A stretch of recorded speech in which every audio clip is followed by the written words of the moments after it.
Shalom. Call halal Yahweh Bashem Abishai Bashem Rakakwadash. Double honors unto the apostles and the elders. Salutations to all my fellow laborers doing this work in truth and sincerity, risking their lives and their freedom to do so now more so than ever. To the scattered elect that are scattered around the four corners of the earth, that be like unto the speckled bird, the Israelite foreigners. And to the Akwath that are listening and learning, to you I say Shalom. This is your brother Malcolm from the branch of the Great Millstone here in Chicago, coming at you with another lesson in truth. And I think that the name of this video will be Critical Race Events Desired to be Left Hidden. I'm going to start in the book of the curses that befell the Israelites. And as you listen to them, it will be plain to see that these curses only fell upon one group of humanity, and that would be your Negro, Latino, and Native American. There will be those who will foolishly say that the Latinos and the Natives never went into slavery, but that will be extremely false. They were often on the same ships as the so-called Negroes, or the same ships that the Negroes got off of. The Latinos, the Natives were put onto them and shipped into slavery. Seville, Spain became the reverse slave trade of the world. And secondly, the slave trade started with them. When Cristobal Colon, aka Christopher Columbus, landed, he came with 5 Hebrew interpreters, Moors, Morenos, those secret Jews.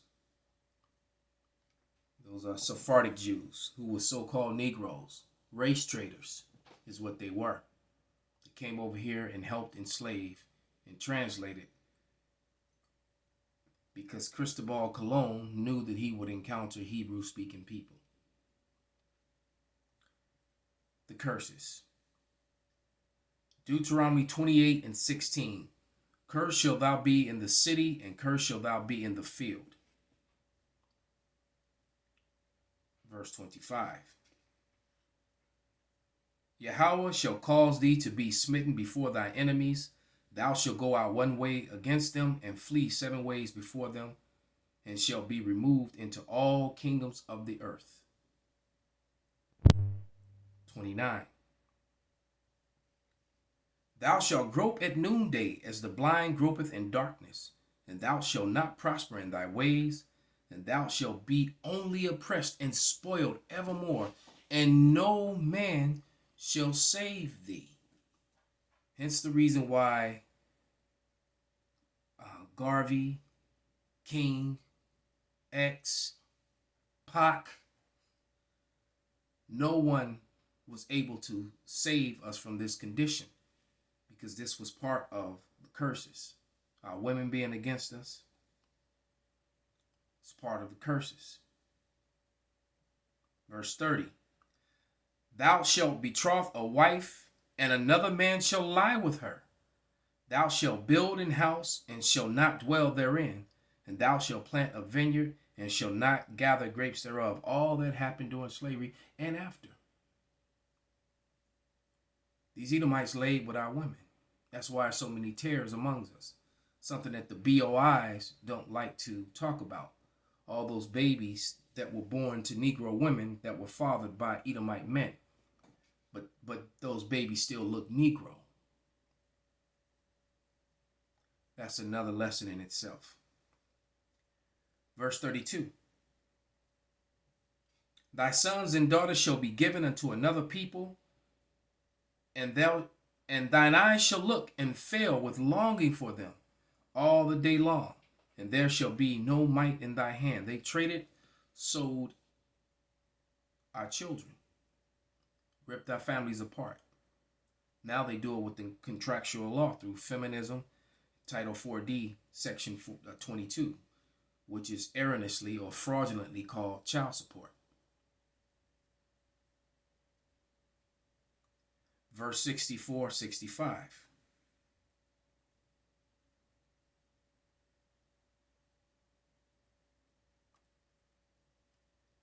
And Yahweh shall scatter thee among all people from one end of the earth even unto the other. There thou shalt serve other gods, which neither thou nor thy fathers have known, even wood and stone. And among these nations shalt thou find no ease, neither shall the sole of thy foot have rest, but Yahweh shall give thee there a trembling heart and failing of eyes and sorrow of mind.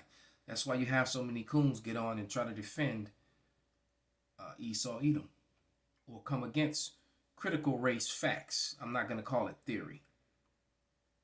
All right. Theory is talking about our guesses, educated guesses and that sort of thing. We're not talking about theories. We're talking about facts. You know, through this system that you're going to hear, the oppression didn't end when the physical slavery ended. Contractual law kept our people bound in the same way. Our women never stopped being against our men. The first chance that they got to come against us when the system gave them freedom from patriarchy, from their husbands ruling over their houses. Look what the majority of them did. Majority of the people who grew up in the late 60s, 70s, and 80s grew up in single parent households. Why? Prior to that, people stayed together. And even if you're dirt poor, children are still better off with both their parents. So the empowering the woman over the man, well, you're going to see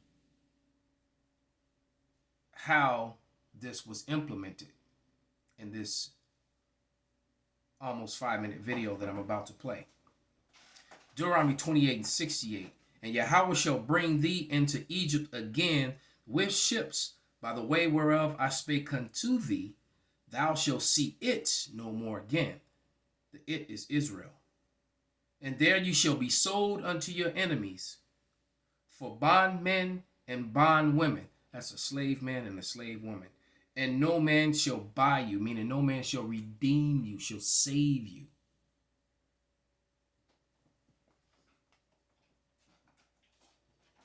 Cardinal principles for making a Negro. For fear that our future generations may not understand the principles of breaking both of the beasts together, the nigger and the horse, we understand that short-range planning economics results in periodic economic chaos, so that to avoid turmoil in the economy, it requires us to have breadth and depth in long-range comprehensive planning, articulating both skill-sharp perceptions. We lay down the following principles for long-range comprehensive economic planning. 1.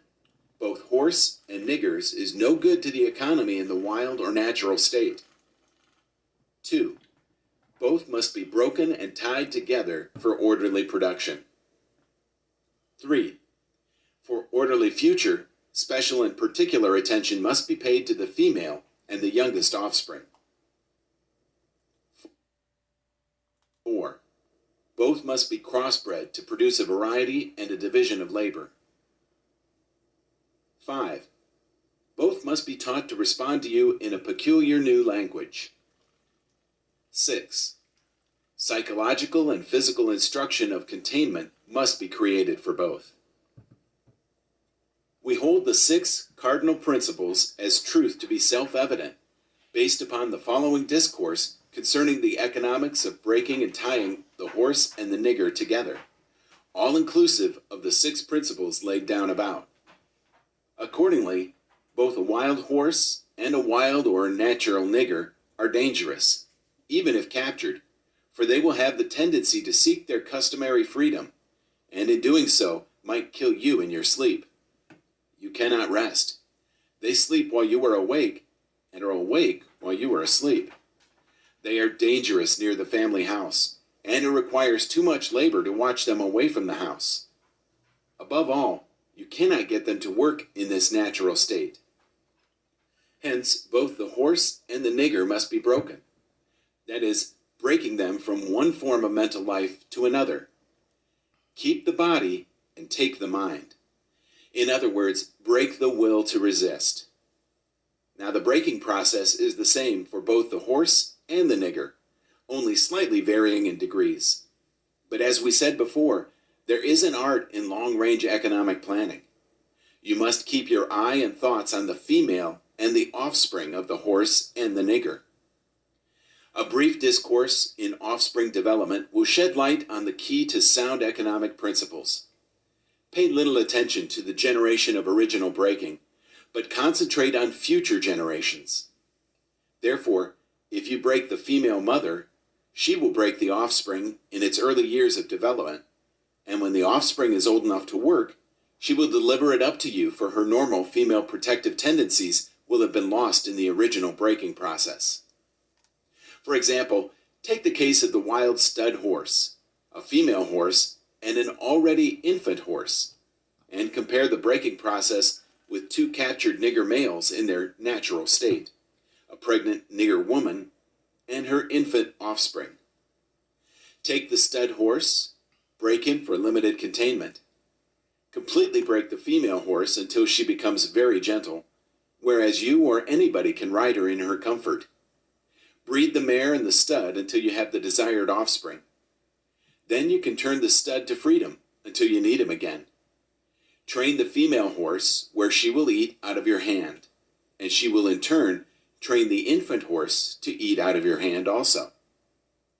When it comes to breaking the uncivilized nigger, use the same process, but vary the degree and step up the pressure, so as to do a complete reversal of the mind. Take the meanest and most reckless nigger, strip him of his clothes in front of the remaining male niggers, the female and the nigger infant. Tar and feather him.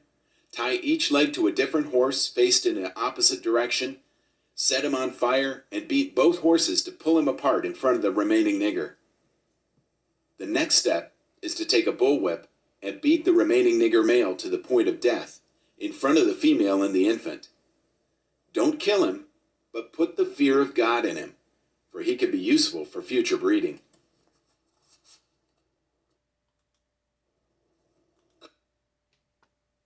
Exodus 21:16. And he that stealeth a man and selleth him, or if he be found in his hand, he shall surely be put to death. Are we not still in America and in the islands, in the European cities, and the places far off where they sold us? Are we not still in their hands? And they claim to be Christians.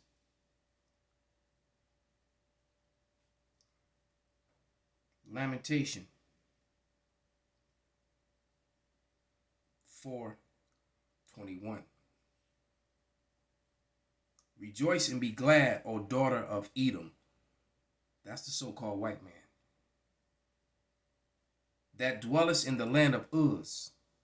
The cup also shall pass through unto thee, and thou shalt be drunken, and shalt make thyself naked. That cup is a cup of slavery, and yours is going to be double. So all the brutality and cruelty that you heard, they're going to receive double. Thus says the Bible, Revelation 18:6. The punishment of thine iniquity is accomplished, O daughter of Zion. He will no more carry thee away into captivity. He will visit thine iniquity, O daughter of Edom. He will discover thy sins. Hence the reason why they want to come against what they're erroneously calling critical race theory, when it should be called critical race history.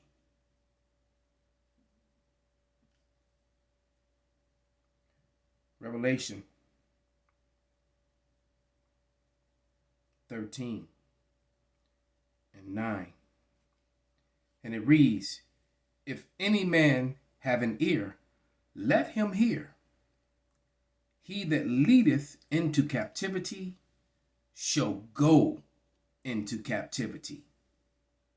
He that killeth with the sword must be killed with the sword.